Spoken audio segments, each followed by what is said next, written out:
Hello, and welcome to Subconscious Beliefs. My name is Alyssa Trull, and I am a professional and technical writing major here at Virginia Tech. Joining me today is Professor Andrew Wadoski. Welcome, and thank you for being here. Would you like to introduce yourself? Yeah, I'm Dr. Andrew Wadoski. I'm an associate professor here in the Department of English, and I'm also the director of the literature program.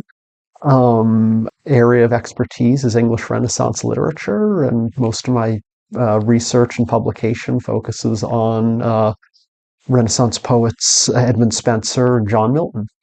Nice.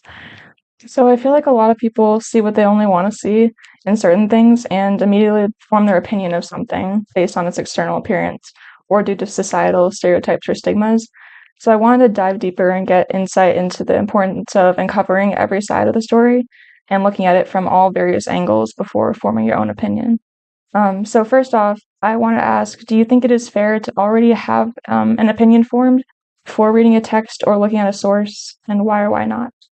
Yeah, that's actually a really interesting and kind of sticky question, and one that actually, if we are thinking about methods and theories and practices of literary interpretation, is one that people have been grappling with for quite some time. And I guess for me, and I'll delve into the a little of the history of this in just a second, but I'm of the opinion that it is actually impossible and actually kind of misleading to presume that you can look at something without yourself present in some way, right? That your perception of any information is always mediated by the baggage that you bring to it from all of the sort of sum total of your experiences in life. And that in a sense, to not make that present and to not be aware of it and to not acknowledge that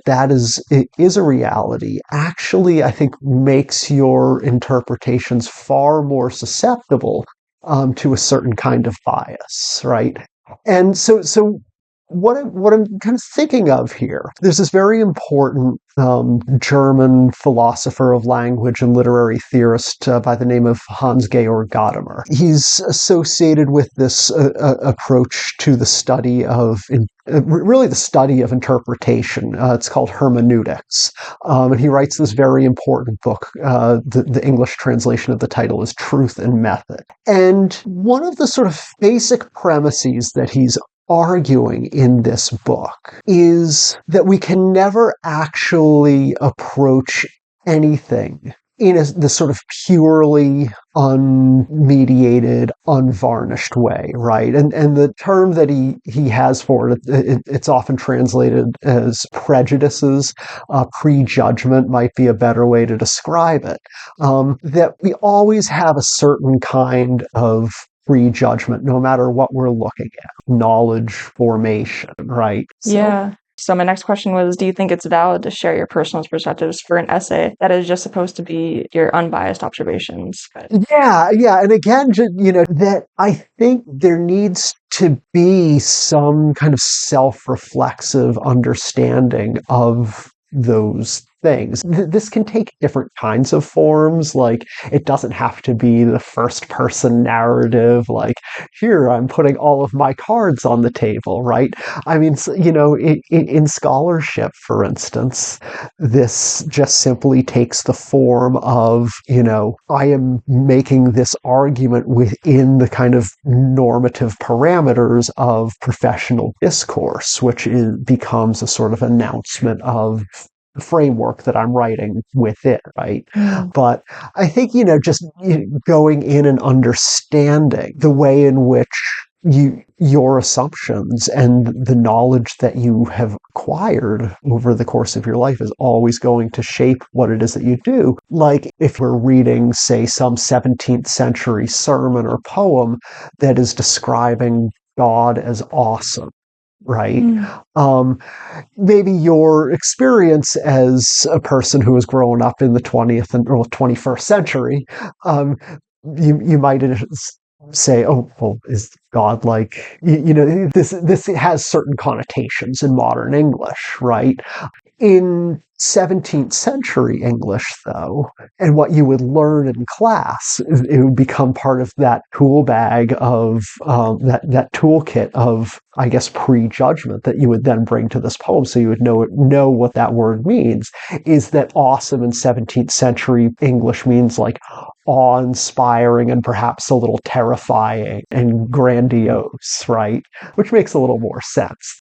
So lastly, I want to get your perspective on how much you think the initial appearance of a book or source plays into forming your opinion of it.